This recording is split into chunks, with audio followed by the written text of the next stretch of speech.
अगर कोई organisation government नहीं है, स्टैच्यू से नहीं बनी है, फिर भी क्या उस पर रेड फाइल हो सकती है?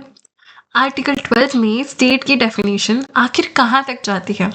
आज हम सीखेंगे एक बहुत इंपॉर्टेंट सुप्रीम कोर्ट जजमेंट, जी बसी Reddy versus ICRISAT 2003 international crops research institute. ये केस इसलिए इम्पोर्टेंट है क्योंकि इसमें सुप्रीम कोर्ट ने प्रदीप कुमार विश्वास 2002 वाले स्टेट टेस्ट को अप्लाई किया और साफ बताया है कि हर ऑर्गेनाइजेशन आर्टिकल 12 के अंदर स्टेट नहीं होती।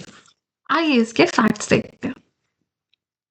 ICRISAT यानी international crops research institute for the semi arid tropics एक international non profit research organisation है।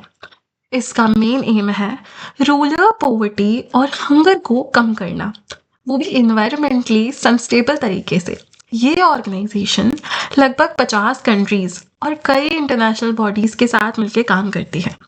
इस केस में एपेलेंट्स ICRISAT के एम्प्लॉयज थे। उनकी सर्विस टर्मिनेट कर दी गई थी मिसकंडक्ट के चार्जेस पे।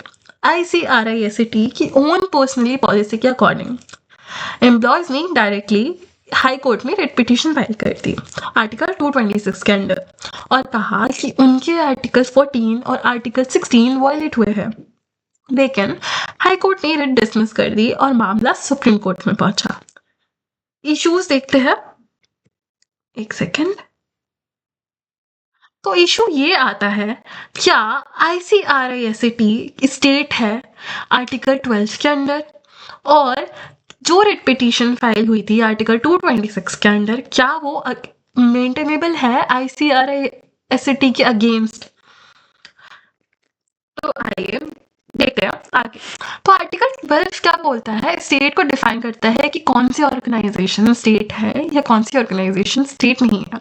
आर्टिकल 226 हाईकोर्ट की पावर के बारे में बात करता है, इशू रिट इशू करने वाली पावर जो हाईकोर्ट के पास होती है। अब कोर्ट ये बोलता है, कोर्ट की रीजनिंग देखते हैं कि कोर्ट क्या जजमेंट देता है। कोर्ट ने सबसे पहले कहा आर्टिकल 14 और 16 तभी अप्लाई होंगे जब सामने वाली बॉडी स्टेट या अथॉरिटी अंडर आर्टिकल 12 हो। फिर कोर्ट ने प्रदीप कुमार विश्वास टेस्ट अप्लाई करा, यानी क्या गवर्नमेंट का डीप और परसिविस कंट्रोल है या नहीं। Why ICRISAT is not state? Court ने ऑब्जर्व करा ICRISAT एक नॉन प्रॉफिट ऑर्गेनाइजेशन है। इसे गवर्नमेंट ने सेटअप नहीं किया, गवर्नमेंट का कोई कंट्रोल नहीं है। इंडियन गवर्नमेंट का फाइनेंशियल कंट्रीब्यूशन बहुत मिनिमल है। मैनेजमेंट में सिर्फ 3 गवर्नमेंट ऑफिशियल है, टोटल कितने हैं? 5। ये ऑर्गेनाइजेशन गवर्नमेंट को अकाउंटेबल नहीं है। इसलिए कोर्ट ने साफ कहा ICRISAT आर्टिकल 12 के अंडर स्टेट नहीं है। आर्टिकल 226 बहुत इंपॉर्टेंट है। कोर्ट ने कहा हाँ, रिट कभी कभी पर्सन के खिलाफ भी हो सकती है अगर वो स्टैट्यूटरी बॉडी या पब्लिक स्टैट्यूटरी ड्यूटी परफॉर्म करता हो, लेकिन ICRISAT स्टैट्यूट से बनी ही नहीं है और इनकी एक्टिविटी स्टैट्यूटरी कंट्रोल में भी नहीं है। तो फाइनल जजमेंट ये आती है, इसलिए सुप्रीम कोर्ट कहता है कि हाई कोर्ट बिल्कुल सही था, ICRISAT के खिलाफ रिट मेंटेनेबल नहीं है।